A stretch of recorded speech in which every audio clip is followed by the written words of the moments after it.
Hello dear Motorsport-Magazin.com friends and Formula One fans. After the 2024 Emilia-Romagna Grand Prix in Imola, Lando Norris missed out on his second Formula One victory in a row by 0.7 of a second.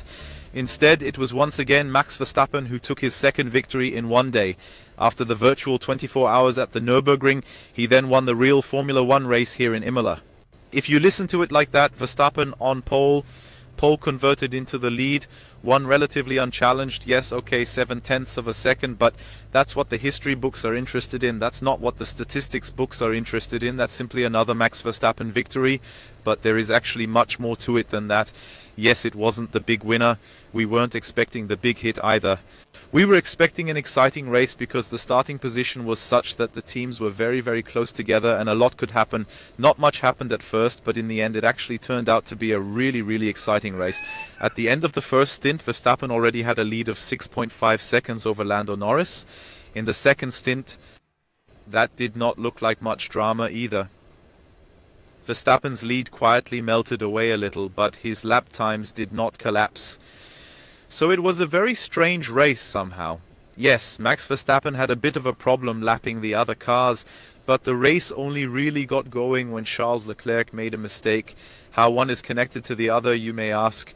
Lando Norris first had to hold his own against Charles Leclerc in this second stint on the hard tires.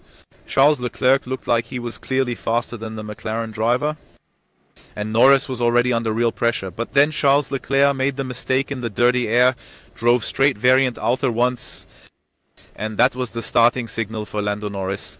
He later said himself that yes, he tried everything during that phase to somehow get up to speed, tried everything he could on the brake balance and differential that could be adjusted on the steering wheel, but did not really have the courage to go for it. When he had a bit of breathing space after Leclerc's mistake, it worked. So if Leclerc had been breathing down his neck the whole time, we probably would not have seen this exciting final for first place, but instead an exciting final for second place. On the other hand, you can of course ask yourself now, if Lando Norris had started earlier, we might have seen a really exciting final, because in the end he might have missed a lap, which is always so easy to say in hindsight. But getting there is one thing, getting past is another, especially on this track here at the Autodromo Enzo Edino Ferrari, as we saw again today. So that is why I'm saying it correctly for once, but it was a bit strange. With Lando Norris, the analysis was, well, on the one hand, he tried it when Leclerc was behind him, so he could take the risk. On the other hand, McLaren and Ferrari said it was the tire surface. If you pushed a little harder, if you got into the dirty air of the car in front, the tires overheated, and then it didn't work like that anymore. It was the same with Leclerc, who was faster than Norris. Then he was in the dirty air, overdid it, then lost his rhythm with his mistake, and then nothing worked. That's what they thought at McLaren too. They thought, yes, they just took it easy on the tires at the start of the second stint, but Norris himself said, you heard the radio messages too, well, I just can't really go any faster. Now the big question is, could he really have gone much faster or not? As I said, it's a matter of could have, would have bicycle chain. But what was going on with Max Verstappen? I've already said that his lap times didn't drop, but it's unusual that he can match the times of the competition at the start and then say not improve at the end. Red Bull had a very unusual problem. They lost temperature in the tires, and now you ask yourself, how is that possible? We had up to 50 degrees asphalt temperature, 30 degrees ambient temperature. How can you lose temperature in the tires? The front axle was the problem, and if a tire, actually the tire is wear, so you always have to distinguish between wear and degradation. Wear is what flies away from the tire, so to speak, what it becomes less. Actually the wear here was very little, but now we had a bit of problems with understeer, which accelerates the wear a bit, and if you have tire wear, then you also lose temperature faster because the hot rubber flies away. So that was a very unusual problem. We actually heard that a bit more often in the field after the race, and that's why he was no longer able to counter the times. But in the end, he managed it. Max Verstappen didn't let himself get rattled, whether it was the battery charge or whatever. He drove to victory across the line, even though he had his 3 strikes very early on in terms of track limits, which was obviously also a problem for him because he was no longer able to push the limit. If he had had another track limit, he would have been penalized 5 seconds and would not have taken the victory. So in the end, it was much more exciting than it looked on paper, than it looked for a long time in the race, but at least we still got a great finale. Unfortunately, Nico Hülkenberg didn't get a great finale. For the second time in a row, he only finished 11th after another really strong qualifying. He could have done a bit better, had a great start, and passed both Alpha Turis. The Racing Bulls, they had problems at the start. Once again, you have to look at what was going on there, and were then able to leave Yuki Tsunoda, who was actually in the faster car behind him, but then strategically conceded the undercut, so Tsunoda went past, so he lost the position. Stroll on an alternative strategy in the much faster car.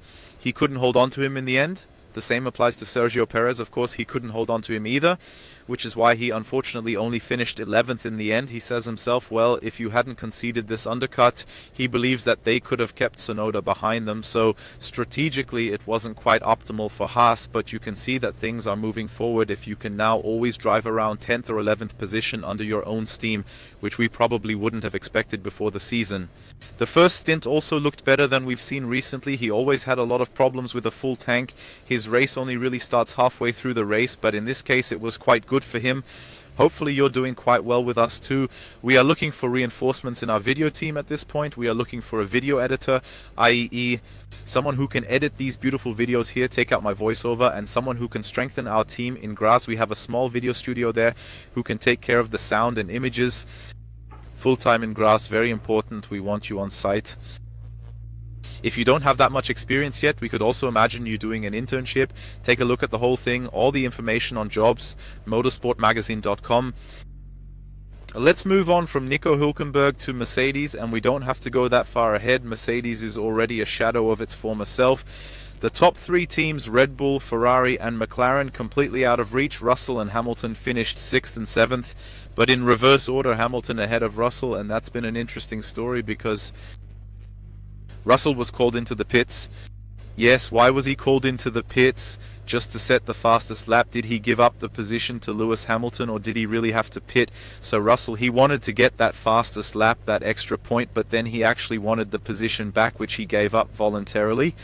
At Mercedes, they said, well, it was all half as bad. Russell came into the pits earlier, lap 21, so his tires went down. Hamilton didn't come in until lap 27, so he had better tires. In fact, he made up a lot of ground before the pit stop, but whether he would have overtaken Russell, that's obviously the question. Mercedes says, well, Russell's tires would have gone completely. It wouldn't have worked out anyway. Russell saw it a bit differently. I'm curious. We'll certainly have to discuss it. In the end, it was just enough for the fastest race lap, because Fernando Alonso tried to snatch it again. For him, it was no longer about anything, but things simply went even worse for Aston Martin. In the end, it wasn't even enough to take the fastest race lap away from Mercedes. Things went even worse for Williams than for Mercedes. Alexander Albon, the only iron in the fire at Williams, if you like. He had a very botched race. He didn't do it to himself, but to the pit crew. There was a problem at the front, right, when changing tires. The wheel wasn't on properly. Nevertheless, there was the signal that he could drive off. Then he drove off and then noticed relatively quickly something was wrong. He sparked himself. And then there was real trouble. Firstly, there was a drive-through penalty. No, not a drive-through penalty, but a stop-and-go penalty for Alexander Albon, which he then had to take, and he even had to go back to the stewards later. The penalty that was clear, it was given to the team because they let him go in an unsafe situation. That's the standard penalty.